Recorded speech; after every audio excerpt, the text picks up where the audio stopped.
no peace situation. Dhiibbaa keessoo isaan irra gahaa jiru kana keessaa bahuudhaaf lolatti deemuuf dirqamuu danda'u.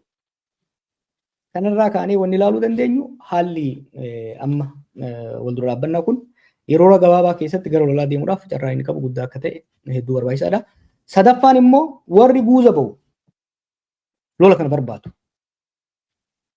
Gama Itoophiyaatiin Imaraat lola barbaaddi. Maaliif Suudaan keessatti humna RSF kan lolaa jiru waraanni Tigraay jira. Warri Eertiraa immoo duubaan gargaarti jedhanii shakku. Kanaaf lolli Tigraay fi Eertiraa irratti banamee humnoota isaanii Suudaan keessaa akka baasan barbaaddi jechuudha. Akka harkifatan barbaaddi jechuudha. Dhiibbaa kana uumuudhaaf lolli Tigraay fi Eertiraa keessatti akka uumamu dhiibbaa godhaa jiran warra mootummaa Itoophiyaa irratti. Gama kaaniin immoo Masriin warra Eertiraa irratti dhiibbaa gooti. Maaliif? Waa'ee garda osoo hin ta'in sunillee dhumatee jira. Dhimma Naayil irratti keessattuu gara fuulduraa Itoophiyaan masnoo biraa takkaahu giddibii biraa akka hin jaarreef jecha Abiy irratti dhiibbaa godhuu barbaadan. Itoophiyaa irratti dhiibbaa guddaa godhuu barbaadan. Dhiibbaa kana immoo lola irratti uumuudhaan godhuu barbaadan. Kanaaf humna Eertiraa irratti illee humna Tigraay irratti illee dhiibbaa godhuudhaaf carraa guddaatu isaanii baname jechuudha. Balaan lola kanaa maali? Lolli kun carraan eegaluu isaa guddaa waan ta'eef. Balaan lola kanaa maali? Lolli tokko eegaluu duratti eenyutu injifata akka jedhu yookiin immoo hagamta akka dheerata akka jedhu tilmaamuu malee beekuun baay'ee rakkisaadha. Inuma tilmaamna. Kan amma reefu jedhu kunis tilmaama. Tilmaama ragaalee qabnu hundoofnee tilmaama kennina. Abiyyi akka dhaadatutti torban lamatti Isaayyaas illee dhabamsiisee Eertiraa jilbiiffachiisee asab Itoophiyaa jalatti galchee ililbee fi gammachuudhaan Finfinnee deebi'uu danda'a. Carraan isaa jira. Carraan kun garuu dhiphaadha natti fakkaata akka ilaalutti. Sababoota normaa walitti kaasirraa kan ka'e. Lolli dhoonan carraan guddaan jiru kan hedduu dheeratuudhaati fi kan bal'achuudha. Ni dheerata ni bal'ata. Akkuma namaan jettu lolli baroota asaanaa kana biyyoota adda addaa keessatti dhooyu yeroo inni fudhatu ni dheerata ni bal'ata. Qaama hirmaachisuus bal'isaa deema jechuudha. Raashiyaa fi Ukireen. Raashiyaan gaafa Ukireen weerartu torbaan lamaa sadii keessatti Kiyev qabattee mootummaa san fonqolchitee lafa kiyya jettu murattee galuudhaaf qophii irra turan. Garuu haalli sun hin taane maaliif humnoonni lixaa guutuutti Ukireen bira ce'ee seenanii lolichi lola addunyaa ta'ee jechuudha. Amma waggaa 4 guutuuf deema. Wanti torbaan lamaa sadiitti karoorfame waggaa 4 ta'uu guutuuf deema. Yaman yeroo biyyoonni ollaa hundatti mootummaarra aananii warra Huutii kana tuman yoo akkam guddate ji'a tokko lama keessatti fixnee galla jedhaniiti kan deeman. Waggaa 4-5 tumanii dadhabanii biraa galanii hunoo gammaa lolli sun itti fufaa jira jechuudha.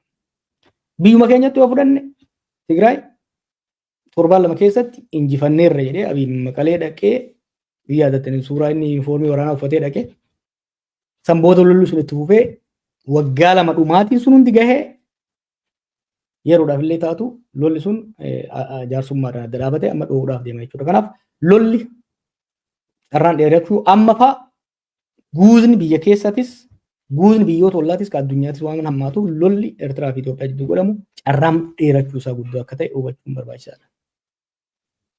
Reefu jeeraa Suudaanis qaama lola kanaa taati. Humnoonni lola kana keessatti hirmaatan cufti kasaaraa guddaatu irra gaha. Eertiraan barbadaa'uu dandeessi. Kasaaraa dinagdee guddaa hin qabdu ka qabdu sun miidhamuu danda'a. Tigraay lola darbe keessa dhugaa yoo dubbanne magaalonni Tigraay hedduun rukutamne. Amma kana keessa miidhamuu danda'an. Warri gamaa gamanaa hirmaatus kasaaraa dinagdee haa taatu, kasaaraa ilmoo namaa haa taatu, kasaaraa infraastiraakchar bifa adda addaatiin kasaaraa keessa seenu. Kasaaraan garuu ka hunda caalaa ka Itoophiyaatti hammaata. Maaliif? Tokko Itoophiyaa dhaboonni kun cittoo irratti fantoo ta'a. Saba lola Eertiraa wajjin godhamuutiin lolli Itoophiyaa keessa godhamaa jiru, Oromiyaa keessa godhamaa jiru, Amaara keessa jiru godhamaa jiru ni hammaata. Tigraay wajjin haaraatti dho'a. Kun diinagdee daran kuffisa. Gaagamni diinagdeetii fi gaagamni nageenya walitti dabalamee carraa biyya kuffisuudhaa guddaadha qaba jechuudha. Akka Oromootti immoo yoo fudhanne kan sirrii dhaggeeffadhaa. Akka Oromootti immoo yoo ka fudhannu taate lola kana akka lola Oromootitti saba Oromoo qofaatitti dhiyeessaa jiru. Sabboonummaa Oromoo galtee lola kanaa gochuudhaaf hedduu wixxifataa jiru. Sirbi adda addaa bahaa jiru. Oromoon lola kanatti akka abboomamu godhamaa jira. Lolli kun dheerachuun, milkaa'uu dhabuun, hoonga'uun dhufnaan akka biyya bilisignaa qofatti osoo hin ta'in Oromoo irratti caba hamilee guddaa akkasumas immoo xuraa'uu maqaa political credibility keenya qilee hamaa rakkoo hamaa keessa seenuu akka danda'u hubatanii deemuun barbaachisaadha. Falli jiru yoo danda'ame lola kana hambisu dadhabamnaan balaa fiduu danda'u hir'isuu irratti hojjechuu gaafata jechuudha. So erga kana jennee gaafilee gara keessanii dhufan gaafilee 11 fileetiin jira. Gaafiin duraa hulaa galaanaa argachuu Itoophiyaadhaaf dantaa biyyoolessaa guddaadha jettee amantamoo yoo amante maaliif mormitaree? Karaan Itoophiyaan hulaa galaanaa itti dhabde sirriidha jettee amantaa? Bila Itoophiyaan hulaa galaanaa argachuun sirriidha nan deeggaras. Garuu wanni tokko sirrii waan ta'eef waan tokko waan barbaadde qofaaf itti milkoofta jechuu miti. Is it feasible? Ni danda'ama. Haala anama jiruun, dhaabbii anama qabuun, dhaabbii diinagdee, dhaabbii waraanaa, dhaabbii dippiloomaasii, dhaabbii hawaasummaa an amma keessa jiruun nan danda'aayi. Fakkeenya koota haaraa yoon barbaade kootni haaraan naan maluu danda'a. Naan mala jedhee amanuu hin danda'a. Humna isaa humna ittiin bitachuu nan qaba. Baajata ilmaan kiyya afaan qabeetiin biraa bitadha. Keetu madaaluu danda'uudha qabda jechuudha. Wanni an jechaa jiru gaafiin Itoophiyaan hulaa galaanaa har'a kan eegalame biyyiin kan eegalame miti kan turedha. Seenaa dheeraadha qaba. Itoophiyaan dantaa daldalaatiifis dantaa biraatiifis hulaa galaanaa argachuudhaaf irratti carraawwatu. Kuni garuu tarsiimoodhaan hoogganamuu qaba. Yeroo eeggate yeroon gaafa humnaan deemtu jira, gaafa malaan deemtu jira. Gaafa lolaan deemtu jira, gaafa malaan deemtu jira. Lolaan kan deemtu gaafa humni lolaa kee jabaate. Itoophiyaan yeroo baay'ee waa'ee baasii Jibuutiitti godhamu. Baasii qofaaf miti Itoophiyaan kan galaana diimaa irratti fi gara Hindii irratti kan hirmaachuu qabdu. Biyyoonni hedduun naannoo san dhufanii hirmaataa yeroo jiranitti Itoophiyaan qabaachuun even kan amma biyya jedhu kun neevii takkaa'u humna waraana galaanaa qabaachuun gaariidha. Garuu waan tokko waan barbaaddeef waan siin male qofa argatta jechuu miti. Akkaataan ittiin argattu akka mammaaksi jedhu san kan suuqameen fuudha jettee ka bobaa lafa buusuu fiduu danda'aadha kan hin jechaa jiru. Akkaataan Itoophiyaan kan hulaa galaanaa itti dhabde sirriidha. Kun marii siyaasaa seenaa dheeraadha gaafata.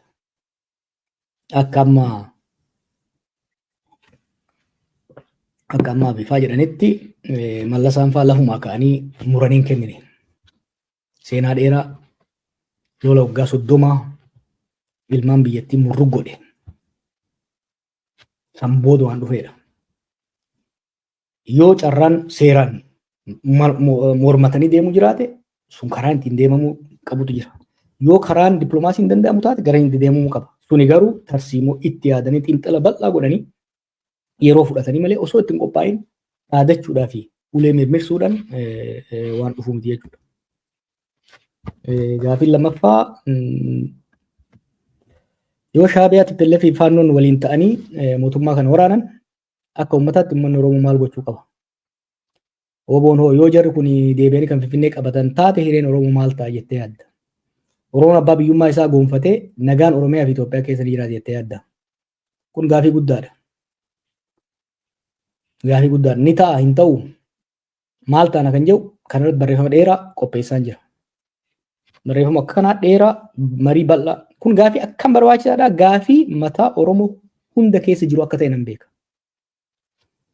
Amma ittiin deebisu barruu bal'aadhaan barreesse san booda yeroo fudhannee bal'inaan irratti mari'annaa jechuudha.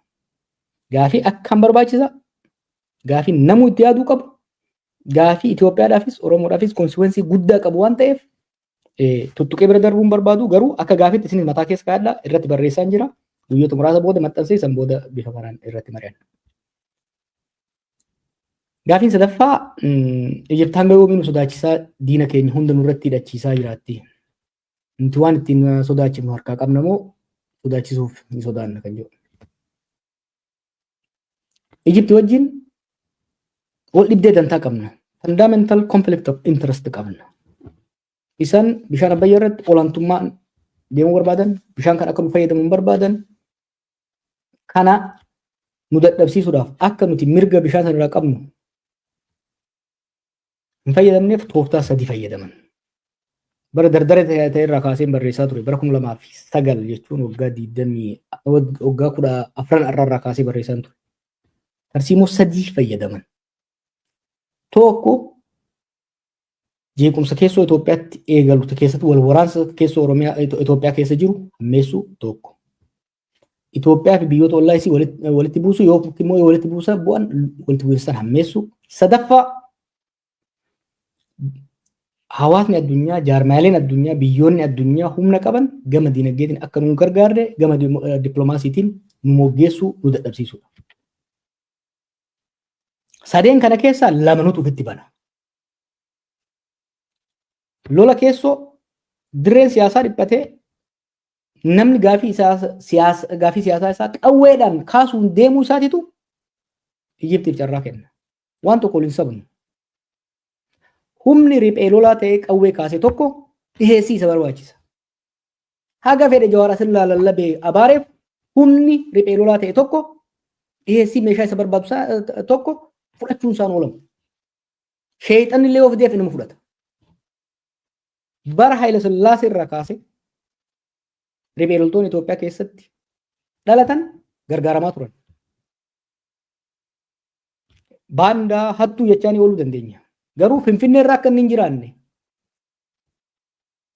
gaafii siyaasaa isaa karaa nagayaatiin akka hin geggeeffanne ukkaamsite yoo dhiira taate bosona dhaqeeti naan loli jetteeni gaafa bosona dhaqee qawwee kaasu qawwee mintoof lamaan nan mo'attu jetteeni filaashiin barbaadadha baazuqaan barbaadadha gaafa jee cinaa yoo laalu hoodhu ka je'uun een jara jechuudha. Kanaaf Itoophiyaan saaxilamummaa Ijiptiif qabdu irra aanuu akka barbaadu taate lola keessoodhaa dhaabuu danda'uudha qabdi jechuudha. Lola keessoodhaa dhaabuu Itoophiyaa keessa riphee lolaan akka hin jiraanne kan humnoota gara riphee lolaatti fincilaatti qabsoo hidhannootaan akka fincilan kan godhu zabana Haayila Sillaasees mootummaadha. Zabana Dargiis mootummaadha. Zabana Ihaadeegis mootummaadha.